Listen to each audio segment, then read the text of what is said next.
ఇంట్లో నేను ఉండగా బయట ఆడవాళ్ళతో ఎందుకంటే తిరుగుతారు. ఇంట్లో టీవీ ఉంది కదా అని సినిమా హాల్కి వెళ్ళడం మానేస్తాం ఏంటి? ఇది అంతే. హోమ్ థియేటరే మల్టీప్లెక్స్. నువ్వు పెళ్లి చేసుకుని పప్పు అన్నప్పుడు పెడతారా? నీకు కావాలంటే పప్పుతోటి ఫుల్ మిలిసే ఇప్పిస్తా, కానీ పెళ్ళన్న మాట మాత్రం అనకరా బాబు. ఎందుకురా? పెళ్లి చేసుకున్న తర్వాత పిల్లలకి కట్టి బానిస కింద ఉండాలిరా. నాకు అవసరమా? నాకు ఒక వీక్నెస్ రా. కావంటే ఏమో వెళ్ళా చూడాలనిపిస్తుంది. చూసి మన వల్ల మాట్లాడకూడదురా.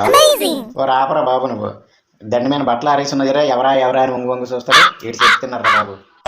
మీకు పెళ్ళి అయ్యి పిల్లల మీద రెవెంజ్ తీర్చుకోవాలనుకున్న వాళ్ళు మాత్రమే ఈ వీడియో చూడండి. మిగతా వాళ్ళు వీడియోని స్కిప్ చేసేయండి. మీకు పెళ్ళి అవ్వకపోయినా పిల్లల మీద రెవెంజ్ తీర్చుకోవాలని అనుకోకపోయినా ఈ వీడియో వెంటనే స్కిప్ చేసేయండి.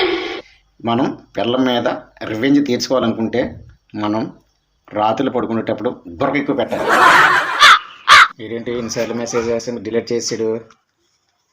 ఏమైందిరా? మెసేజ్ చేసి మళ్ళీ డిలీట్ చేసావు? డబ్బులు అవసరం ఉందని మెసేజ్ చేశాను రా, మళ్ళీ ఏమంటావని డిలీట్ చేసాను. డిలీట్ చేసి మంచి పని చేశారా? పెట్టిపోయి బాగా ఫ్రెండ్స్ రా బాబు మీరు. ఏమండి నన్ను లవ్ చేసి పెళ్లి చేసుకోండి. లేదు, నాకు ఆల్రెడీ సంబంధం సెట్ అయింది. నాకు వాళ్ళు అన్నీ 100 సంవత్సరాల సరిపడా ఆస్తి అన్నీ నాకే అరేంజ్ చేశారు. నేనే ఆమెనే చేసుకుంటాను. ఆహా, నీకు 100 సంవత్సరాలు సరిపడే ఆస్తి అంత స్థితున్నారా? బతకరా నా బట్ట. ఏరా 100 సంవత్సరాలు అన్నావు, ఒక్క దెబ్బకి అయిపోయినావు. ఇంకేటి బతికితారా 100 సంవత్సరాలు? గర్ల్ ఫ్రెండ్ అని ఎందుకు అలాగైపోతారు? ఉన్న పిల్లల్ని గర్ల్ ఫ్రెండ్గా చూసుకోండి.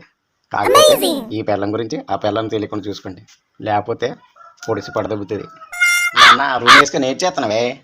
చేస్తున్నాను రా, ఆరోగ్యానికి మంచిదని. అయితే నేను చేస్తాను. దొబ్బిరా రెడ్డి గారు. మా అమ్మాయి నుంచి మీకు పెళ్లి చేసిన కానీ మనం చాలా సంతోషంగా ఉన్నాము. మీరు సంతోషంగా ఉండాలంటే మేము ఏం చేయాలో చెప్పండి. మీ అమ్మాయిని మీరు తీసుకుపోతే మేము సంతోషంగా ఉంటాం.